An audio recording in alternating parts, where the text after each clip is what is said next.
Stay, or I'll break you like the rest," he whispered, his breath hot against her trembling jaw. She thought she was just restoring a billionaire's historic property. She didn't know the man signing her paychecks ran the city's underground. And now she was his most guarded obsession. The air inside the abandoned speakeasy on Hubbard Street tasted of dust and forgotten secrets. Clara Davis, a 28-year-old architectural conservator, ran her flashlight over the cracked mahogany paneling. To the rest of Chicago, this was just another dilapidated building waiting to be gutted. To Clara, it was a masterpiece trapped in time. She was desperate for a win. After her former boss at the prestigious firm of Harrington & Co. took credit for her last 3 restorations, Clara had struck out on her own. Her bank account was dwindling, and the rent on her tiny apartment in Wicker Park was past due. When she received the anonymous, highly lucrative contract to restore the Obsidian Club to its 1920s glory, she hadn't asked questions. The retainer alone wired from an offshore holding company called Vanguard Enterprises was enough to clear her debts. "Miss Davis." The voice, a low, gravelly baritone, echoed through the cavernous room, shattering the heavy silence. Clara jumped, a flashlight beam swinging wildly until it caught the silhouette of the man standing near the grand staircase. He stepped into the ambient light filtering through the boarded-up windows, and the breath caught in her throat. He didn't look like a property developer. He looked like a predator poured into a bespoke charcoal Tom Ford suit. He was tall, with broad shoulders, sharp cheekbones, and dark, piercing eyes that seemed to strip away her defenses in a single glance. A heavy platinum Patek Philippe watch caught the dim light on his wrist. "I didn't hear you come in," Clara said, trying to steady her voice as she lowered the flashlight. The front door was padlocked. "I have the keys," he replied smoothly, closing the distance between them. His footsteps were completely silent on the debris-strewn floor. "I am Christian Moretti. I own this building." Clara extended a hand, forcing a professional smile. "Clara Davis. It's a beautiful space, Mr. Moretti. The Art Deco plasterwork on the ceiling is incredibly rare. We can save about 70% of it if we carefully—" Christian ignored her hand. Instead, he stepped uncomfortably close, looking down at her with an intensity that made the fine hairs on her arms stand up. "I don't care about the plasterwork, Clara. I care about discretion. This project is private. No press, no permits filed under my name, and no bringing outside contractors without my explicit approval." His direct use of her first name felt intimate and jarring. "I understand," she said, pulling her hand back, a flush creeping up her neck. "My non-disclosure agreement was very thorough. But regarding the city permits, we will eventually need an inspector to sign off on the structural beams. I handle the city." Christian interrupted softly. His gaze dropped to her lips for a fraction of a second before meeting her eyes again. "You just make it beautiful. Money is not an object. If you need something, you ask Leo." And he gestured slightly into the shadows, and Clara gasped as a second man materialized. Leo was a mountain of a man, with a jagged scar cutting through his left eyebrow, wearing a tailored suit that barely hid the bulge of a shoulder holster. Clara's heart hammered against her ribs. Real estate developers had security, sure, but there was a lethal, quiet stillness to Leo that felt less like a bodyguard and more like a soldier. Over the next 3 weeks, Clara threw herself into the project, trying to ignore the creeping sense of unease. The Obsidian Club was transforming. She hired a specialized crew, though every worker had to be vetted by Leo, in a process that felt more like an interrogation than a background check. Christian visited the site every evening just as the crew was leaving. At first, their interactions were strictly professional. He would bring her a cappuccino from Intelligentsia Coffee down the street, asking sharp, intelligent questions about the restoration process. Slowly, the walls between them began to thin. One rainy Tuesday night, after the crew had gone home, Clara was struggling with a jammed lever on an original brass cash register they had unearthed. Christian walked in, his suit jacket off, his white dress shirt rolled up to the elbows, revealing forearms corded with muscle and faded, intricate ink. "Let me," he murmured, stepping behind her. He didn't ask her to move. He reached around her, his chest pressing lightly against her back. Clara froze, suddenly hyper-aware of his scent: sandalwood, expensive tobacco, and a hint of rain. His large, calloused hands covered hers, guiding her fingers. With a sharp twist, he forced the lever down. The register popped open with a high-pitched ding. "Sometimes," Christian whispered, his lips grazing the shell of her ear, "things just need a little force to yield." Clara turned around, suddenly trapped between the heavy counter and Christian's imposing frame. The air between them crackled, thick with unspoken tension. She looked up into his dark eyes, searching for the ruthless businessman she knew he was, but finding something much darker, much more consuming. "Who are you, really?" she breathed, unable to break the magnetic pull of his gaze. Christian reached up, tucking a stray lock of her hair behind her ear. His touch was agonizingly gentle. "I'm the man who is going to give you everything you ever wanted, Clara, as long as you never lie to me." He kissed her then. It wasn't a tentative asking kiss.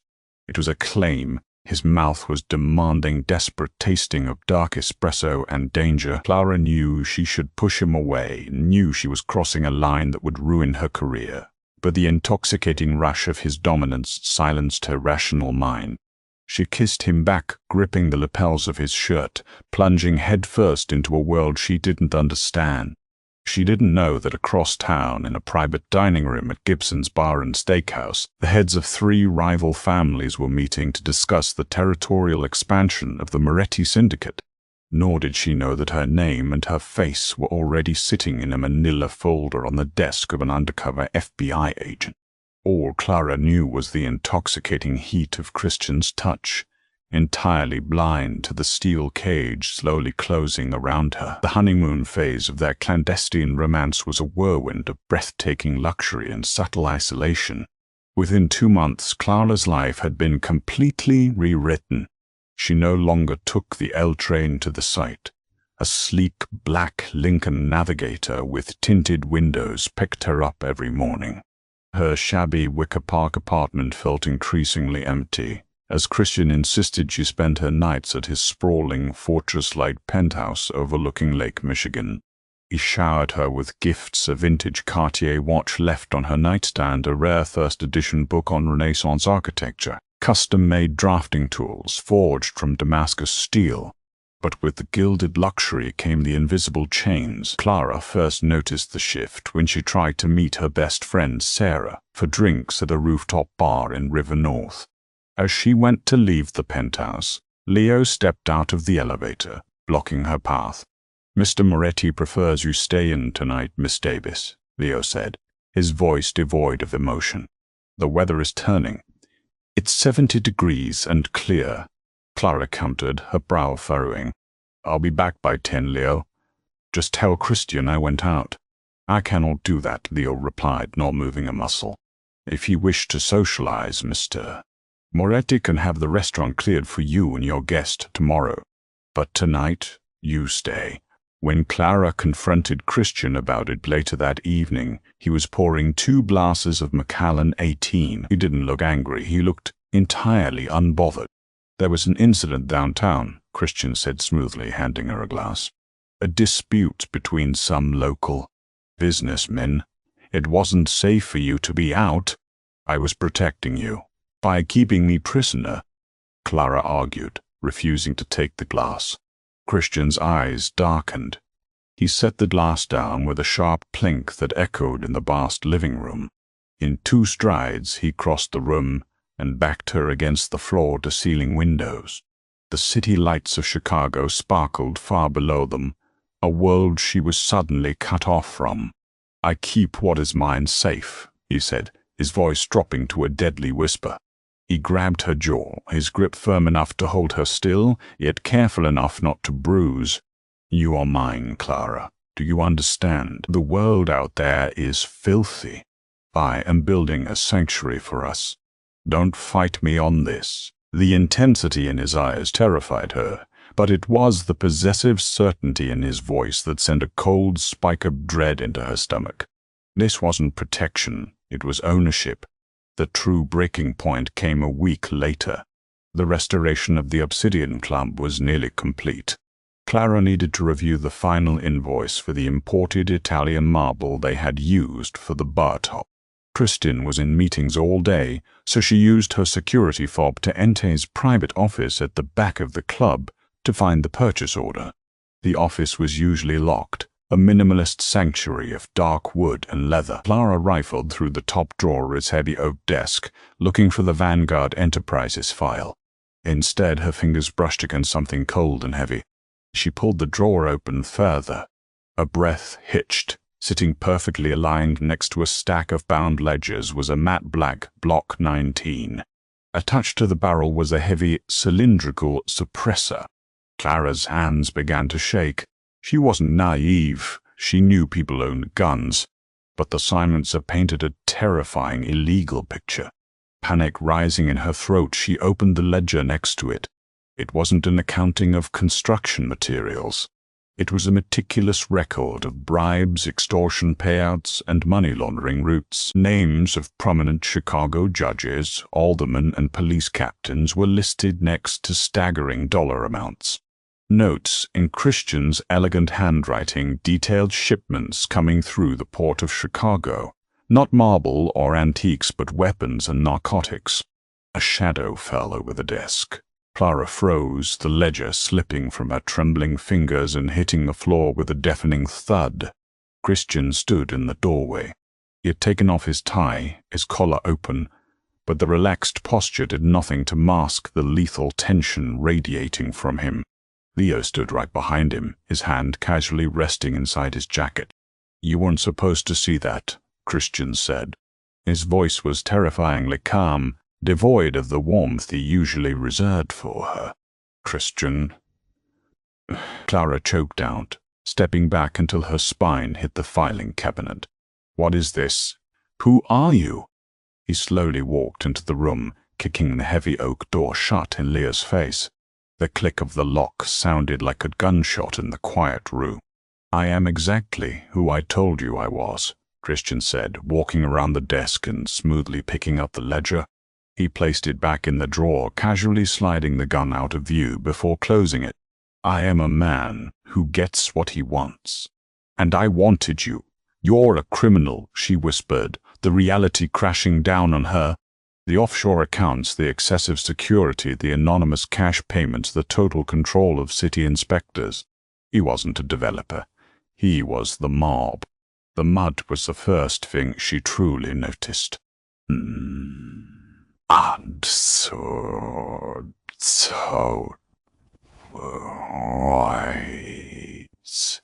it's power, he corrected sharply. He closed the distance between them, caging her in with his arms resting on the cabinet on either side of her head. "And this club is a fortress, a clean front. For you, for us. There is no us," Clara tried out, adrenaline finally overriding her terror. She pushed against his chest, but he felt like a wall of solid granite. "I'm leaving. I'm breaking the contract. I would be a part of this." Christian didn't blink.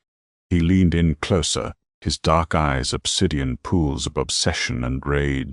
He caught both of her wrists in one massive hand, pinning them against the metal cabinet above her head. "Stay, or I'll break you like the rest," he whispered, his breath hot against her trembling jaw. Tears welled in Clara's eyes. "You said you'd never hurt me." "Not that.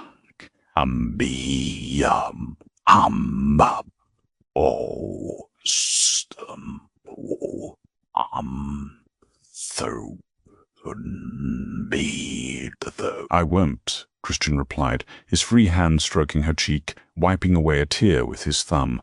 The juxtaposition of his violent grip and his tender caress made her stomach churn. "But if you walk out that door, Clara, I will systematically dismantle everything you love. I will ruin your firm. I will bankrupt your friend Sarah. I will ensure you can't get a job sweeping floors in this city. You will have nothing. No one. Only me. He pressed his lips to her forehead, lingering there as she sobbed. You see, Mia Cara, he murmured into her hair, you didn't just sign a construction contract. You signed your life over to the syndicate. And I don't let what's mine walk away. Winter hit Chicago with brutal, unforgiving force, mirroring the cold reality of Clara's new existence. She was no longer a resident of Wicker Park. Her mail was forwarded, her lease quietly terminated by Vanguard Enterprises, and her belongings meticulously packed and moved to Christian's 52nd floor penthouse at Number Gurley, 9 Walton. To the outside world, Clara Davis had hit the jackpot. She was the brilliant architect who had secured a massive contract and swept a reclusive billionaire off his feet. Inside the soundproof glass walls of the penthouse, she was a ghost in a gilded cage. Christian was a walking contradiction. He was ruthlessly controlling, dictating where she went, who she spoke to, and what she ate. Yet he worshipped her with a terrifying devotion. He would spend hours running his fingers through her hair while he read reports.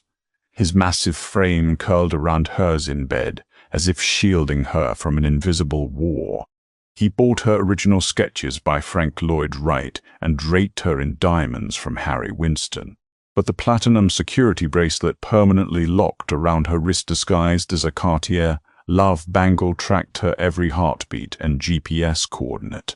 She was suffocating. The fear she felt that night in the office hadn't dissipated. It had mutated into a toxic, adrenaline-fueled dependency.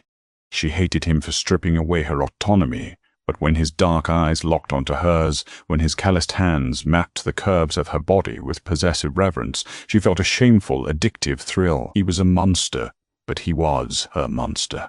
A breaking point arrived 3 days before the grand opening of the Obsidian Club. Christian had permitted her a highly supervised shopping trip to Neiman Marcus on Michigan Avenue to select a gown for the event. Leo, ever the silent executioner, stood directly outside the VIP fitting room, arms crossed over his chest.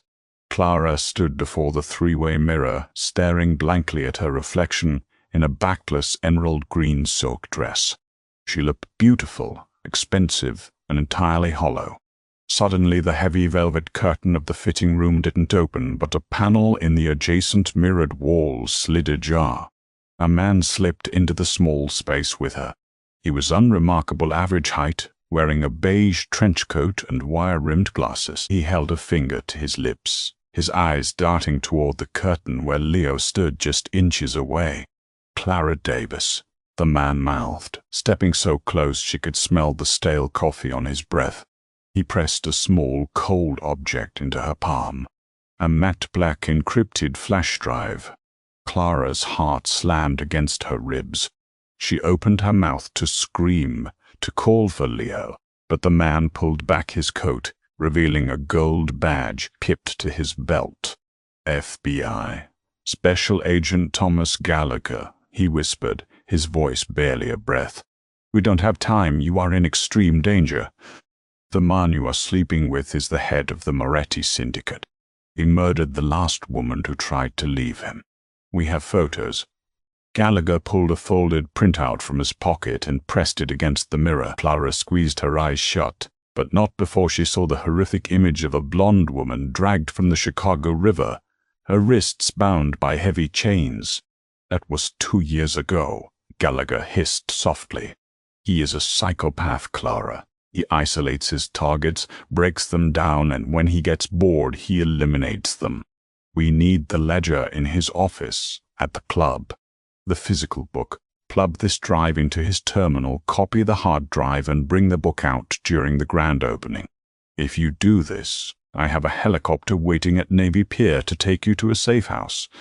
Complete immunity, witnessed protection, a new life. Clara stared at the drive in her trembling hand.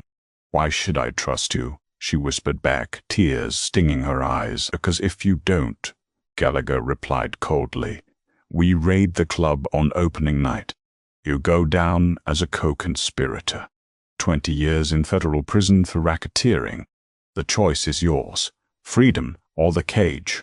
Before Clara could process the ultimatum, Gallagher slipped back through the maintenance panel, the mirror clicking silently into place just as Leo knocked on the heavy wooden doorframe.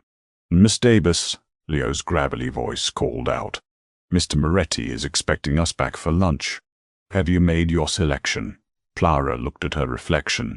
She saw the terrified girl from Wicker Park staring back at her, holding the key to her salvation. She slid the cold flash drive into her clutch, her hand shaking violently. "Yes, Leo," she called back, her voice remarkably steady. "I've made my choice." For the next 72 hours, Clara lived a lie so profound it made her physically ill. She smiled at Christian over dinners of Wagyu beef and Barolo wine. She let him kiss her, let him claim her in the dark, all while the encrypted flash drive burned a hole in her bedside drawer. She felt like Judas, trading the devil she knew for a federal badge she didn't. But every time she closed her eyes, she saw the woman in the river. The grand opening of the Obsidian Club was a master class in opulent corruption. Outside, a brutal winter storm lashed against the frosted, bulletproof windows of Hubbard Street. Inside, the air was thick with the heavy scent of Cuban cigars, expensive perfume, and old money. The Art Deco chandeliers Clara had painstakingly restored cast a golden, honeyed glow over Chicago's elite. Aldermen clinked glasses of vintage crystal with police commissioners completely oblivious or willfully ignorant to the fact that the men pouring their drinks were heavily armed soldiers of the Moretti family. Clara descended the grand staircase in a sweeping blood-red Oscar de la Renta gown, her hair swept up in an elegant twist. Every step felt like a march to the gallows. The flash drive burned like a coal against her skin, tucked securely in her bodice. Christian was waiting at the bottom step. He wore a midnight blue tuxedo that made him look devastatingly handsome and terrifyingly lethal. His eyes darkened with hunger as she approached. "You take the breath from my lungs, Mia Cara," he murmured, pulling her flush against his solid chest. He kissed her neck right over her racing pulse. "Tonight the city's yours. It's beautiful," Clara managed to say, her eyes darting nervously around the crowded room. She had exactly 10 minutes before Agent Gallagher's deadline. "I need to check the ambient lighting in the back hallway." The contractors were supposed to dim the sconces. Christian's eyes narrowed slightly, a microscopic shift in his demeanor that made Clara's stomach plummet. "Let Leo go." "No," she said quickly, forcing a teasing, breathless smile. "Leo doesn't know the difference between warm white and amber. I'll be back in 5 minutes. I promise." Me. Christian studied her face for an agonizingly long moment, his gaze piercing through her facade. Then, slowly, he released her waist. 5 minutes. Then we cut the ribbon. Lara turned and walked away, her heels clicking softly against the marble floor. She slipped past the heavy velvet curtains separating the main floor from the private corridors, swiping her master security fob against the biometric scanner of Christian's office. The heavy oak door clicked open.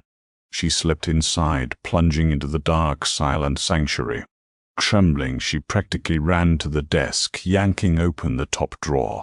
The heavy leather ledger was right where he had left it. She shoved the book into the hidden compartment of her oversized clutch. Next, she pulled the flash drive from her dress and jammed it into the USB port of Christian's encrypted terminal. A green progress bar illuminated the screen. "You're making a terrible mistake, Clara." Clara screamed, spinning around. Sitting in the wingback leather chair in the darkest corner of the room was Agent Thomas Gallagher. He wasn't wearing a beige trench coat tonight. He wore a black tactical assault suit, and in his right hand he held a suppressed Sig Sauer pistol pointed directly at her chest. "Gallagher," Clara gasped, stepping defensively in front of the computer monitor. "What are you doing here?" "I'm getting the data. I have the ledger." Gallagher chuckled, a wet, ugly sound that echoed in the quiet room. "You really are a naive little architect, aren't you? The FBI doesn't give a damn about this club. But the Sullivan family does." Clara's blood ran cold. The Irish Syndicate, the Morettis' oldest, bloodiest rivals. You're not federal, she whispered, the horrifying realization dawning on her. The badge in the fitting room was fake. The story of the woman in the river was a lie designed to terrify her into bypassing the biometric locks Christian had programmed. The flash drive isn't copying data, sweetheart, Gallagher sneered, standing up and closing the distance between them. It's a localized EMP virus. It's currently shutting down the club's security grid, unlocking the service elevators, and blinding the cameras. My men are coming up through the basement right now. We're going to slaughter every Moretti in this building. And you, he raised the gun, aiming it squarely at her head, are the loose end. 100% data transfer complete. Security offline. The screen flashed red, and the ambient lights in the hallway outside instantly died. Gallagher smiled. Nothing personal, Clara. Bang. The sound was deafening. Gallagher's eyes went wide, a perfect red circle blooming between his eyebrows. He crumpled to the floor, dead before he hit the Persian rug. Standing in the doorway, smoke still curling from the barrel of his Glock, was Christian. He was bleeding from a graze on his cheek, his tuxedo jacket torn, his eyes blazing with a demonic, unholy fury. Gunfire erupted from the main hall, a chaotic symphony of automatic weapons and screaming patrons. The Sullivans had breached the floor. Christian, but constrained, Clara sobbed, dropping to her knees. He didn't seek cover. He walked deliberately into the room, stepping over Gallagher's corpse. He grabbed Clara by the arm, hauling her up and shoving her violently behind the solid oak desk. Stay down. 3 Sullivan hitmen breached the doorway. Christian moved with a terrifying liquid grace, firing 3 times in rapid succession.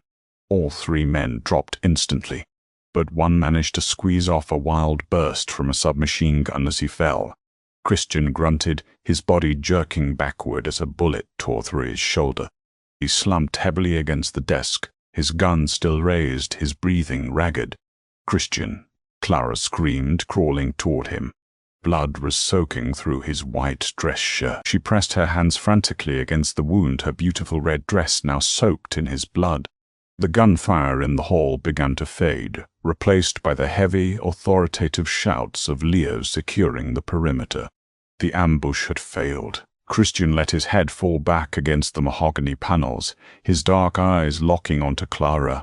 He looked at the ledger spilling out of her dropped clutch. He looked at the virus screen on his terminal. I told you, Christian rasped, coughing violently. He reached up, his bloody hand gently cupping her jaw, smearing crimson across her pale cheek. The world out there is filthy. They use you. They lie to you. They throw you to the wolves. Tears streamed down Clara's face. I'm sorry. I thought he was the police. I know what you thought, Christian interrupted softly. His thumb stroked her lower lip. There was no anger in his eyes, only a terrifying, absolute possession. I knew who he was the moment he stepped into your fitting room. I let him play his hand. I needed you to see the truth. Clara stopped breathing. You let him give me the drive?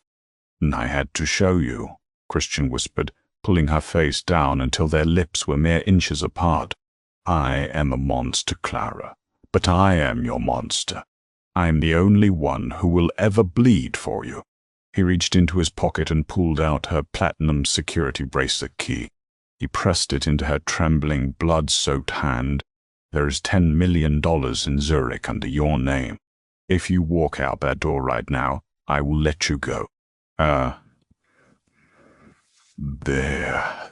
How could walk? Oh, Mao. Clara looked at the key. She looked at the door leading to freedom. Then she looked back at Christian, the man who lied and killed, but who had just taken a bullet to protect her from the real world's betrayals. The terrifying realization crashed over her. She didn't want the real world anymore. The cage wasn't a prison, it was a fortress. Clara slowly closed her fist, letting the key drop to the blood-stained rug. She leaned down, pressing her lips against his in a desperate, bruising kiss. I'm not going anywhere, she whispered. her hands gripping his lapels as she fully embraced the beautiful, violent darkness. I am yours. Clara chose the shadows, trading her freedom for a crown forged in blood and velvet. Did she make the right choice, or is she just a prisoner who fell in love with her cage? Drop a comment below and tell us what you would have done. If you loved this dark Mafia romance, smash that like button, share it with your friends, and subscribe for more twisted stories.